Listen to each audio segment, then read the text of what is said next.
may be one choice away from a thriving marriage. Welcome to the Operation Thriving Marriage podcast with Brian and Jennifer Harvey. All right, welcome to the Operation Thriving Marriage podcast. I'm here with my very handsome husband, Brian.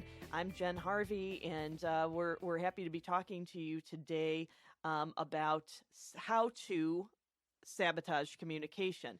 And it's funny because I'm an attorney. I teach other lawyers how to do what I do through the Institute of Continuing Legal Education. We have how-to kits for different, practice areas of the law. Mine is probate and estate planning. And we're talking about that how to sabotage communication. And that's an interesting kind of take on things, don't you think, Brian? Yeah, I mean, so it's like, okay, let's look at how to ruin communication. But it's one of those, let's look how you can sabotage it to avoid doing that. No doubt. Let's absolutely avoid that kind of a thing, but let's identify where that is and how that goes. Yeah. I guess to start the idea of communication. So communication is so important to marriage. It's just vital to have healthy communication. It's cliche. You hear us talk about it a lot. And if you follow other marriage podcasts, you read marriage books, I mean, communication. Because, well, frankly, communication is hard. And so I guess to start that out, what's your favorite place to have a conversation? Oh, my favorite place to have a conversation? I love going to a coffee house and, just having a lovely conversation. Sometimes it's a really deep conversation, especially if it's something where the coffee house isn't really packed and I can just kind of be, alone with you, alone with a friend and just kind of talk some things through. Yeah, I've learned to appreciate that. Our first date was actually going to a restaurant and having coffee, and I fidget and I'm very I don't sit still very well. And so I meet this really hot girl who I'm really interested in, and okay, let's go out on a date and we're going to sit in one place for an hour or two and drink caffeine. Good luck with that, right? It worked. I've learned to enjoy that, and I enjoy when we go on a coffee date or things like that. Sure. I think for me, I probably prefer our walks. Because then I'm moving. Kind of outdoing something. Yeah. Exactly. And you probably overall prefer them a little bit too, only because then there's nothing for me to fidget with. Oh! Because I fidget and it drives Jen nuts. And communication is one of the primary vehicles that we have to become that one flesh that God intends for us in marriage. And so this is going to be a 2-part episode, and we're going to talk about some of the things that can sabotage the communication in your marriage and how to deal with that. And again, forgive me. I feel like every time we're recording a podcast, I've got a microphone in front of me. So unfortunately, songs pop into my head. Fortunately for our listeners, I don't act on singing them a vast majority of the time. But of course, I'm thinking... It's during the breaks, though. So really, one of these days, we're going to just do an outtake episode. And it's going to be full of Jen just getting all of the words out of her head of all these songs that stuck in her head throughout the entire recording of the podcast. But Brian, Todd and I get to hear it. You don't get to hear it, and Todd and I do, though. But I want to say I don't want to punish our listeners. Maybe I'm punishing you and Todd, but I don't want to punish our listeners. We're gonna share the love. Todd's one of these days just gonna randomly. There's gonna be an outtakes thing that shows up on Apple Podcasts. We're gonna be like, "What happened?" Okay, and I will look out for that. Oh my goodness, absolutely. So of course I'm thinking Beastie Boys Sabotage, but kind of keep that one in mind. But I think maybe a number one thing, or at least a top 3 thing, would be harboring resentment. Yeah. And I think that resentment, that can just be a very common problem in marriage. And I feel like when you used to do family law, when you'd come back, that was almost one of the number one emotional experiences that you would share with me from your clients is just both your client or the spouse that they were divorcing just harbor. I feel like that's just such a insidious thing in marriages that unfortunately happens way more than we want to admit. Right. And I mean, really with resentment, it's so important to let that go. On a previous podcast, we had been talking about letting things go so that they're not festering and holding you back or holding your marriage back. But And audience, we're going to get to hear Let It Go when we turn off the recording. oh dear, calling on you, Dina Menzel there, right? But I do think that resentment, it's just a horrible, crippling thing for marriage. And I like a lot of Brene Brown's things that she discusses, and she talks about resentment as really being an emotion that's very linked to jealousy and envy, and just it's like you're envious of your spouse for doing whatever and just getting away with it with no repercussions. So that's how you're becoming resentful. So I think something that we can key in on that for that kind of envy and then resentment that's coming from that is spouses can resent division of labor within the house, how chores are divided. Spouses can resent how kids treat their parents differently. Because that's a big one, because your relationship with your children is different from your spouse's relationship. And as well as it should be. And it has to be. And, and sometimes there's the parent that's the fun parent, and sometimes there's the parent that's the disciplinarian, sometimes there's the parent that whatever. That's a big thing too, because children treat their parents differently. And as rightfully, your relationship with your children is different from your spouse's relationship with children, as well it should be. So then you may have the parent who's the fun parent, the parent who's the disciplinarian, the parent who this or that. And you've got these experiences. And then sometimes a spouse will feel like, why don't I get that attention from children? And it creates resentment. It creates, again, that envy or that jealousy. And also, spouses can resent how money is spent. And I'm going to admit to our listeners, I can get kind of annoyed because I have some ideas about how I think funds should be spent or really saved, given, just different things like that. And, I can get upset about that. And it's just, we all have these things. And then it's avoiding allowing that to become resentment. And then also, resentment because of the way in-laws treat them. You resent your spouse because the way their parents or their siblings treat you. These are all common resentments, and there's tons of others, but these resentments can build up. And if you're a regular listener to this podcast, you've heard us talk about unexpectations, expectations that are unvoiced, unshared, or unreasonable. And resentment is a natural result of unexpectations that are unaddressed. Oh, sure. And it sabotages that communication because it creates that emotional barrier between you and your spouse. These persistent negative feelings can make it difficult to have these open and honest and loving conversations the way God created marriage to be. Absolutely.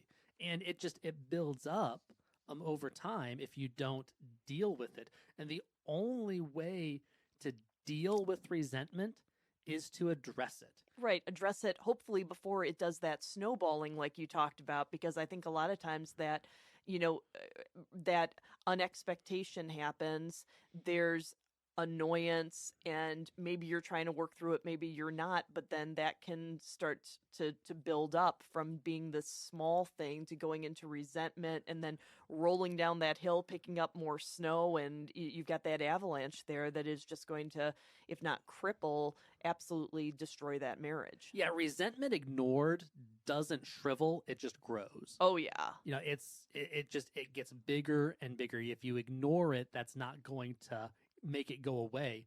And so the only way is to address it. Yes. You need to address it head on in a loving, non-combative way. And so I was talking to Jen early this morning about a podcast I want to do, maybe, and I don't know that it would connect well necessarily, but this idea of you have to be confrontational but not combative. Yes. You have to confront it, but this isn't you're confronting it with swords and guns and whatever. I'm thinking of,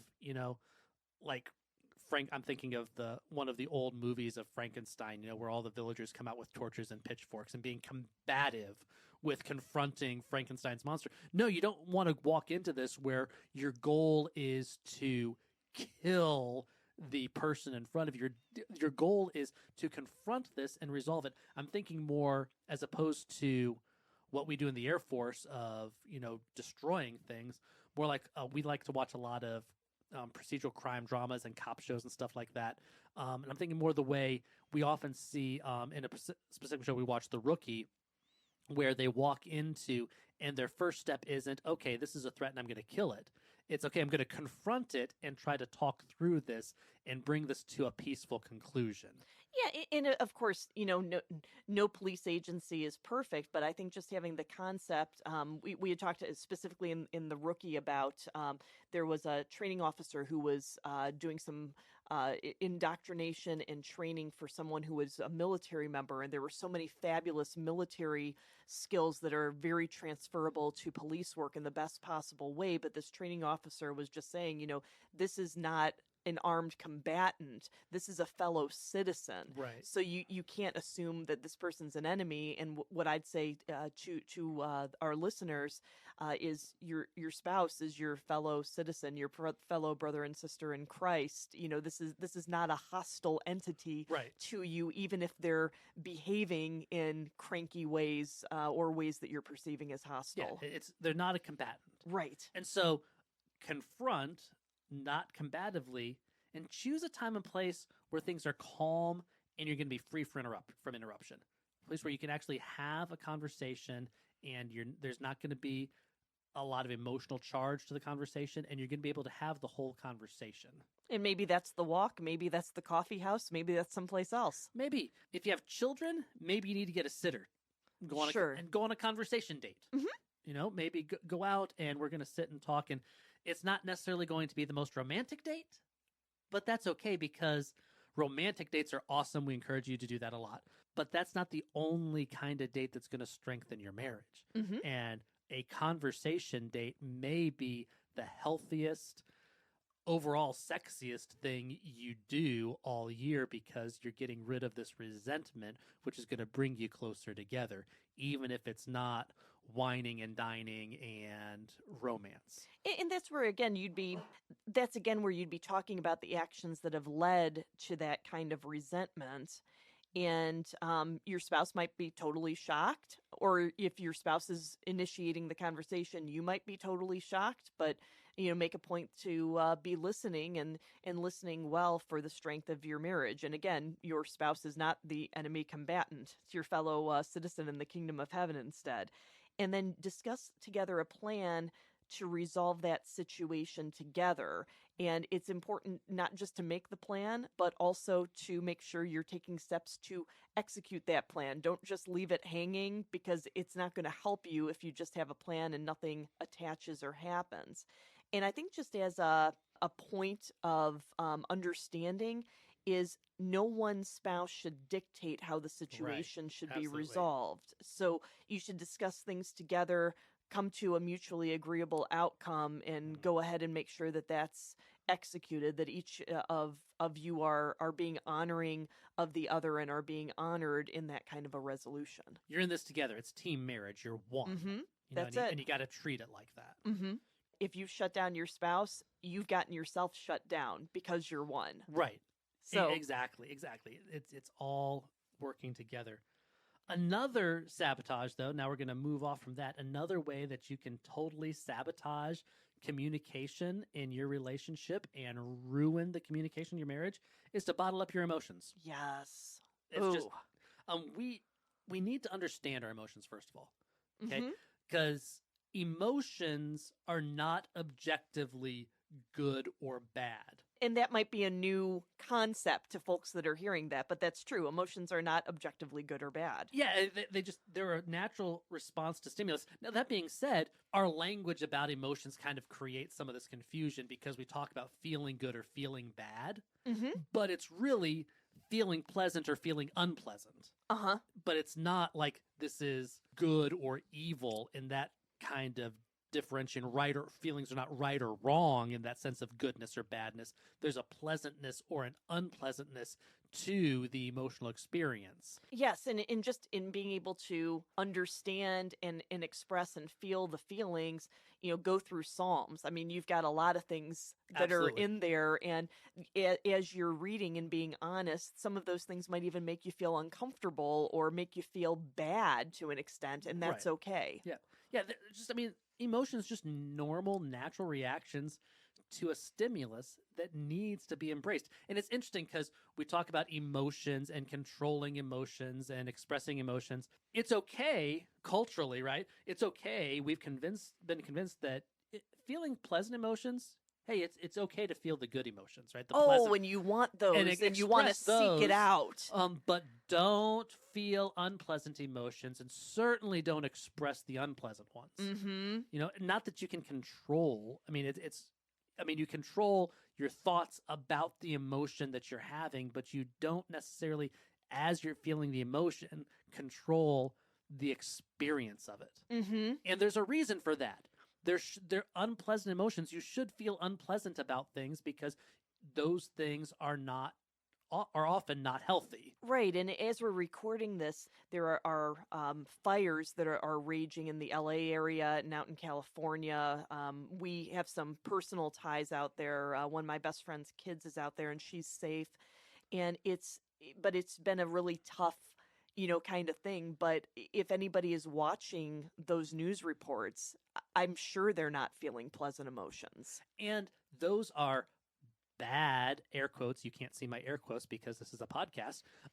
Those are bad feelings, but it's not bad to feel that way. Matter of fact, it's good to feel bad about what's going on. And sometimes that might prompt you to positive action. Maybe you're helping someone, making a donation, etc. And I think that's the kind of thing, those unpleasant emotions should prompt you for change. Yeah. So, but bottling up emotions is never wise.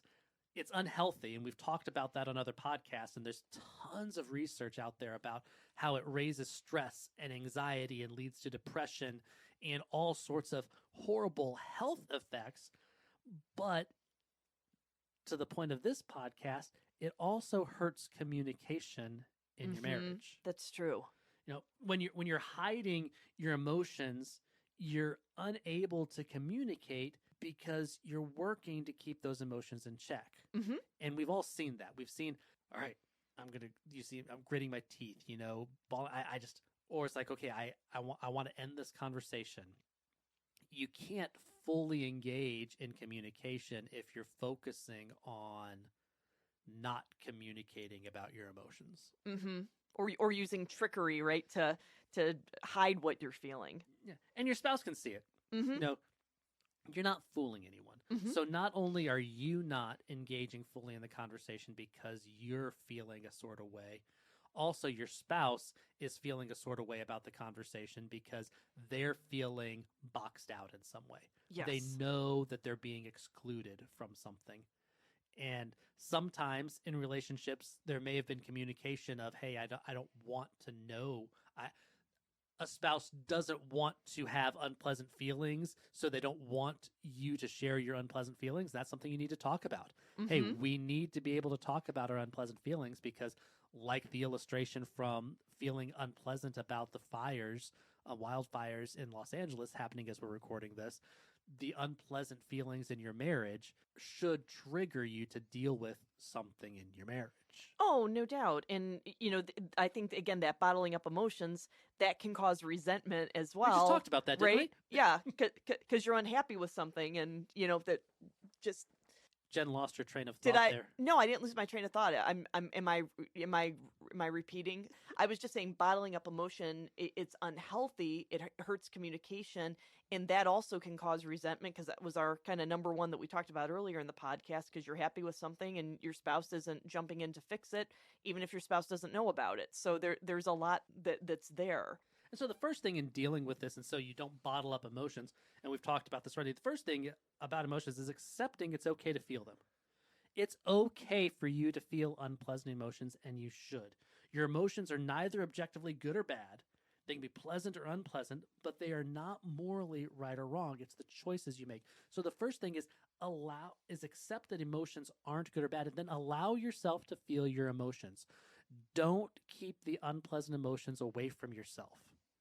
Don't pretend they don't exist, and don't create a narrative of guilt because you think you should feel a certain way.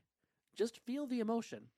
Think about why you feel the emotion, but don't say, oh, I am bad for feeling unpleasant about this. If you're a parent, you've experienced this.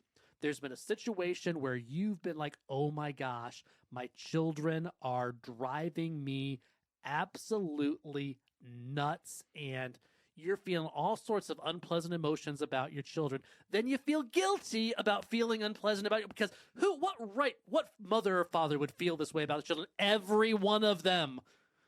Every one of them has felt unpleasant feelings about their children, and it's okay. Just feel the emotion and acknowledge that and think about, okay, well, why do I feel this way? If the emotion does not seem to fit the circumstance, examine why you're feeling that emotion. Because I remember a long time ago, we had taken a trip to New York City, and, I was just having some just weird emotions just that were linked to, I feel like we're really far away from the places that we want to visit. And I had, spent a month in New York City when I was doing a Lincoln Center Theater Director's Lab earlier. And it was just a very bizarre thing, but just trying to figure out why I was feeling that way was helpful. So just to kind of break this down, think about the incident that triggered that emotion, and then explore why that incident or circumstance, or I hate to say trigger, but that's really what that would be. But what was it that led to that emotion? And then investigate the memories and past experiences that are tied to that particular situation. And if the emotion seems to be overpowering and then inconsistent with the situation, don't be afraid to talk to a pastor or a counselor or a licensed therapist about that, just to make sure that you're getting healthy in that. And that's just such an important thing. And then express your emotions appropriately. Talk to your spouse about what you're feeling. Talk to them about why you're feeling the way you are. Cry. It's okay. Cry. In crying, and that's just an interesting thing, because I remember I was talking to a former boss of yours, and when he was your boss at the time, and he was just saying, hey, Jen, this thing that you're kind of dealing with in processing through, allow yourself to cry. And I was like, what? So that didn't ring true with me so much at that time, but I can understand how that can be very helpful. I'm not saying just to me, but to others as well. Yeah, absolutely. I mean, crying is a perfectly normal, your body processes emotion, and one of the ways is crying. So don't be afraid to do that. Allow yourself space to cry. Maybe go for a walk or go to the gym. Maybe if the emotion, you're feeling it, and this is true for me, I feel my emotion in my muscles, and I've got to move, I've got to work this out.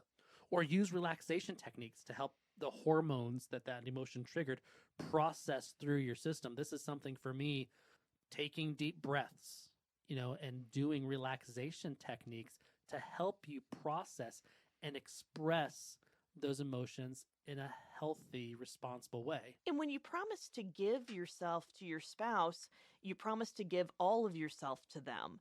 And that, of course, includes your emotional self. So bottling up your emotions is keeping an important part of you away from your spouse.